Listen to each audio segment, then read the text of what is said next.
একটা ভেক্টর দেওয়া আছে আমায় p vector is equals to 9xy square plus 5z into i 4y square plus 2xy into j 3x square plus 2y into k। So একটা variable vector form আমাকে এখানে দেওয়া আছে। গতে বলছে যে আমার সেই ভেক্টর ফর্মটার বা আমরা এই জিনিসটাকে ভেক্টর ফিল্ডও বলতে পারি। ভেরিয়েবল দিয়ে তোমার যে ভেক্টরগুলো দেয়া থাকে সেই ভেক্টরগুলো অ্যাকচুয়ালি তোমাদের ভেক্টর ফিল্ড নামে পরিচিত।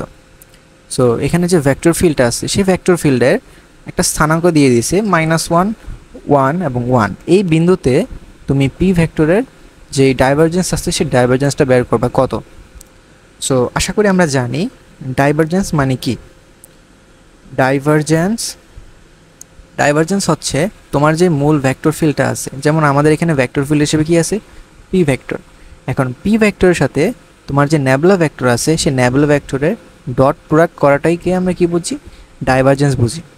ঠিক আছে, সো এই জিনিসটাকে আমরা লিখতে পারি এরকমভাবে, ডাইভারজেন্স অফ পি ভেক্টর, যেটা actually nabla dot P vector আমার বুঝাইতেছে। সো নেবলা হচ্ছে কি, সো নেবলা হচ্ছে তোমার এখানে একটা ভেক্টর অপারেটর। সেই নেবলার তোমার ফর্ম হচ্ছে del del x into i plus del del y into j plus del del z into k, এবং তোমার পি কে তোমার P of x into i plus P of y into j এবং P of z into k, এই ফরম্যাটে দেওয়া আছে। এখন খেয়াল করো, নেবলাকে যখন তুমি পি ভেক্টরের সাথে ডট প্রয়োগ করবা তখন তোমার আই এর সাথে, আমরা জানি যে ডট প্রোডাক্ট যখন আমরা করে থাকি এবং ভেক্টরগুলো যখন আই জে কে ফরম্যাটে দেওয়া থাকে তখন সিম্পলি দুইটা ভেক্টরের আই এর সহগের গুণফল, তারপর জে সহগের গুণফল এবং কে সহগের গুণফলগুলার যোগফল যদি তুমি লেখো সেটাই তোমার ডট প্রোডাক্ট বোঝাবে।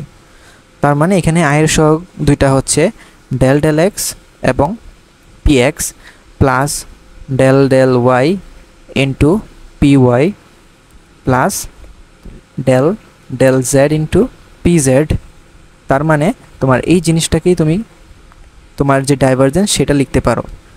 তাহলে এখানে তোমার তাহলে ফাইনাল প্রোডাক্টে কী ঘটবে, তোমার ডেল ডেল এক্স অফ তোমার 9x px লিখতে হবে। এখানে কোয়েশ্চেন অনুযায়ী তোমার px হচ্ছে 9xy square plus 5z plus del del y of P y, প্রশ্ন অনুযায়ী পি ওয়াই হচ্ছে আমাদের 4y স্কোয়ার প্লাস 2xz এবং লাস্টে del del z of p z প্রশ্নের মতো 3x square plus 2y।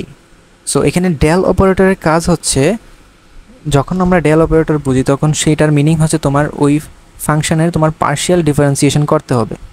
So তুমি যদি এই জিনিসটার পার্শিয়াল ডিফারেন্সিয়েশন করো, যে পার্শিয়াল ডিফারেন্সিয়েশন তোমার এক্স হচ্ছে তোমার ভেরিয়েবল, তাহলে এক্স বাদে বাকি সবগুলোকে কী ধরতে হবে, এখানে কনস্ট্যান্ট ধরতে হবে। তাহলে খেয়াল করো, ডেল ডেল এক্স এটাকে তুমি যদি 9xy স্কোয়ার এটাকে যদি ডিফারেন্সিয়েশন করো প্রথমে, তাহলে এটার অন্তরীকরণের রেজাল্ট হবে 9y স্কোয়ার, কারণ এক্সের সাপেক্ষে করলে আমরা 9y স্কোয়ার এটাকে আমরা ধ্রুবক চিন্তা করতে হবে। সো এক্সের অন্তরীকরণ কত 1, তারপর 5z এর অন্তরীকরণ সেটা হচ্ছে 0। সো শুধুমাত্র এতটুকু অংশই আমাদের কি ডেল ডেল এক্স থেকে যেই অংশটা পাই সেটা হচ্ছে শুধুমাত্র 9y square. Del del Y থেকে যখন আমরা করব তখন 4y স্কোয়ার এটাকে যদি অন্তরীকরণ করো সেটা করলে হবে তোমার 8y এবং 2xz, এখানে y এর কোনো ভেরিয়েবলে কিন্তু নাই, তার মানে এই পুরোটাই তোমার কি ধ্রুবক। সে একটা ধ্রুবকের অন্তরীকরণ করলে কি পাই আমরা 0। এবং z এর ক্ষেত্রে তুমি যদি খেয়াল করো এখানে কিন্তু কোনো ভেরিয়েবলে কিন্তু নাই z এর ক্ষেত্রে, তার মানে এইটা তোমার সব পুরোটাই কি কনস্ট্যান্ট, তাহলে এই কনস্ট্যান্টের অন্তরীকরণও কি হবে তোমার 0 হবে। তার মানে তোমার যে ডাইভারজেন্সের যে রেজাল্ট সেই রেজাল্টটা হচ্ছে তোমার এইটা। কিন্তু আমাদের অ্যান্সার কিন্তু এখানে শেষ হবে না, কারণ আমাকে বলছে যে ডাইভারজেন্সের ভেক্টরিক্যাল ফর্ম আমাদের প্রয়োজন নাই, ডাইভারজেন্সের আমাদের ভেরিয়েবল ফর্ম লাগবে না, আমাদের ডাইভারজেন্সের একটা ভ্যালু লাগবে। কোন ভ্যালুটা, তোমার ডাইভারজেন্সটা যেই অবস্থানে সে তার স্থানাঙ্কটা -1 -1 1 1, সো -1 1, 1 এই বিন্দুটা যদি আমরা এই ডাইভারজেন্সের রেজাল্টে ইনপুট দেই তাহলে যে মানটা হবে সেটাই আমাদের বের করতে বলছে। তাহলে ডাইভারজেন্স এই বিন্দুটার ক্ষেত্রে তোমার -1 বসাতে হবে x এর স্থানে, y এর স্থলে বসাতে হবে +1, z এর স্থলে বসাতে হবে +1। সো এখানে খেয়াল করো শুধুমাত্র ওয়াই আছে, তাহলে ওয়াইয়ের জায়গায় যদি +1 বসাও তাহলে 9 + 8 তার মানে 17। সো 17 হচ্ছে আমাদের -1 1 এবং 1 অবস্থানে তোমার পি ভেক্টরের ডাইভারজেন্সের মান।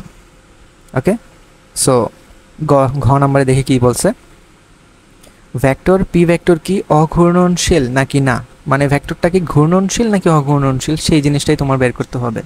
সো আমরা জানি কোনো একটা ভেক্টর ঘূর্ণনশীল বা প্রশ্ন মতে অঘূর্ণনশীল হওয়ার জন্যে যে অঘূর্ণনশীল হবে যদি তার কার্ল অফ ওই ভেক্টর ইজ ইকুয়ালস টু 0 হয়।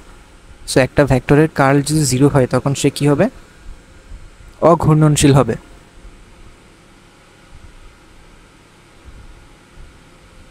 সো কার্ল যদি 0 হয়, সো কার্লের ডেফিনেশনটা কি, আমরা জানি কার্ল হচ্ছে আমাদের যে নেবুলা ভেক্টর আছে সেই নেবুলা ভেক্টরের সাথে আমাদের এফ ভেক্টর যদি এখন ক্রস প্রোডাক্ট করি সেই জিনিসটাকেই আমাদের কার্লের মান হয় বা কার্ল ভেক্টরটা হয়।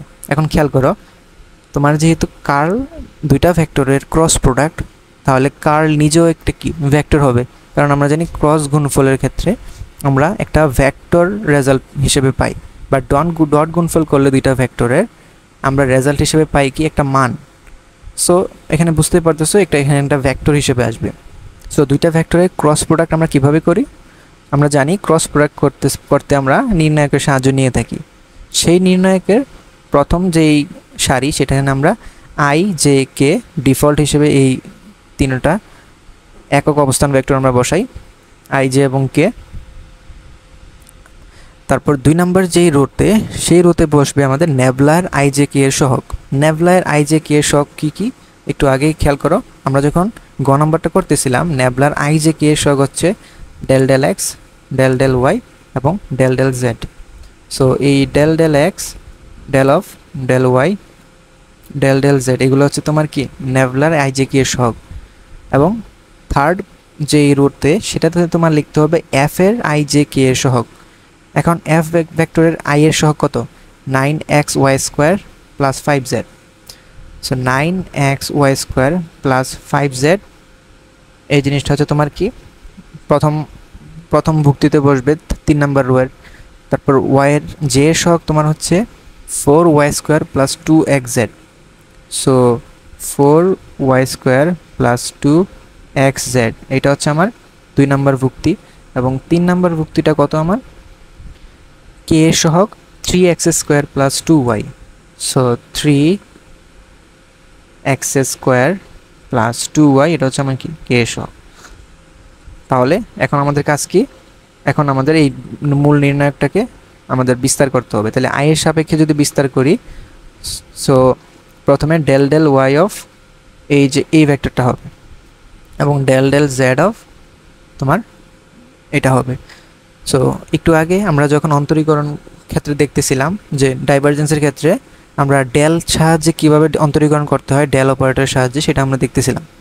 সেটার ক্ষেত্রে কি হয়, যখন তুমি ডেল ডেল ওয়াইয়ের সাথে কাউকে অন্তরীকরণ করবা তখন ওয়াই বাদে বাকি সব ভেরিয়েবলকে তুমি কি ধরতে হবে, কনস্ট্যান্ট চিন্তা করতে হবে। তাহলে এখানে 3x² + 2y, এখানে 3x² পার্টটা হচ্ছে কনস্ট্যান্ট, 2y হচ্ছে ভেরিয়েবল পার্ট। তাহলে 2y এটার অন্তরীকরণ করলে তোমার রেজাল্ট কত হবে, 2। সো 2y এর অন্তরীকরণ আমাদের 2, এটা মাইনাস আমাদের ডেল ডেল জেড অফ এই জিনিসটা। সো এই ফাংশনের ক্ষেত্রে যদি খেয়াল করো 4y² এটা হচ্ছে তোমার ধ্রুবক, 2xz এটার যদি অন্তরীকরণ করো তোমার রেজাল্ট হবে এখানে কত, 2x। সো এটা হচ্ছে আমাদের আই এর সাহায্যে বিস্তার করা। এখন জে এর সাহায্যে যদি বিস্তার করি আগে একটা মাইনাস চিহ্ন দিতে হবে, সূত্রের মাইনাস। জে এর সাহায্যে বিস্তার করলে আমাদের ডেল ডেল এক্স এর সাহায্যে এটার অন্তরীকরণ করতে হবে। সো এটার অন্তরীকরণ করলে 4y² এর অন্তরীকরণ 0, 2xz এর অন্তরীকরণ করলে 2z পাবো আমরা, মাইনাস আমাদের ডেল ডেল জেড এর সাহায্যে এটার অন্তরীকরণ করতে হবে। এখন 9xy² এটার অন্তরীকরণ করলে হবে 0, 5z এটার অন্তরীকরণ করলে হবে কত, 5। এবং লাস্টে কে এর সাহায্যে যদি বিস্তার করো তখন ডেল ডেল এক্সের সাথে 4y² প্লাস 2x এর অন্তরীকরণ আগের মতোই 2z হবে, মাইনাস ডেল ডেল y এর সাথে তোমার এটার অন্তরীকরণ করলে 9xy, এটার অন্তরীকরণ করলে হবে তোমার 9x, এবং 5z এর অন্তরীকরণ করলে কত হবে? 0 হবে। অর্থাৎ ফাইনালি আমার যেই মূল ফাংশনটা হবে সেই ফাংশনে খেয়াল করো, এটা কি আমরা 0 লিখতে পারি? আমাদের যেই ক্রস গুণফলের মানটা, এটা কিন্তু ক্লিয়ারলি দেখতে পাইতেছো এখানে 0 না, কারণ তোমার মূল যে ভেক্টরটা বের হয়েছে সেই ভেক্টরে x তারপরে z এই ভেরিয়েবলগুলো চলে আসছে। তাহলে ভেরিয়েবল যখন থাকবে তখন কিন্তু আমাদের ভেরিয়েবল থাকলে আমরা কিন্তু এই জিনিসটাকে 0 লিখতে পারবো না। 0 যখনই হবে তখন তোমার এই সবগুলা i, j এবং k এর সাথে যে সহগগুলা, এই পুরো জিনিসগুলো যখন 0 হয়ে যেত তখনই আলটিমেটলি এই জিনিসটাকে তুমি 0 লিখতে পারতা, বা এই জিনিসটাকে 0 ভেক্টর লিখতে পারতা। যেহেতু এখানে এটা সম্ভব না, তাহলে এটা কি শূন্য না। তাহলে যদি শূন্য না হয় তাহলে আমার যে ভেক্টরটা আসলে p, এই ভেক্টরটা কি অগুণনশীল নাকি না? এই ভেক্টরটা হচ্ছে তোমার অগুণনশীল নয়।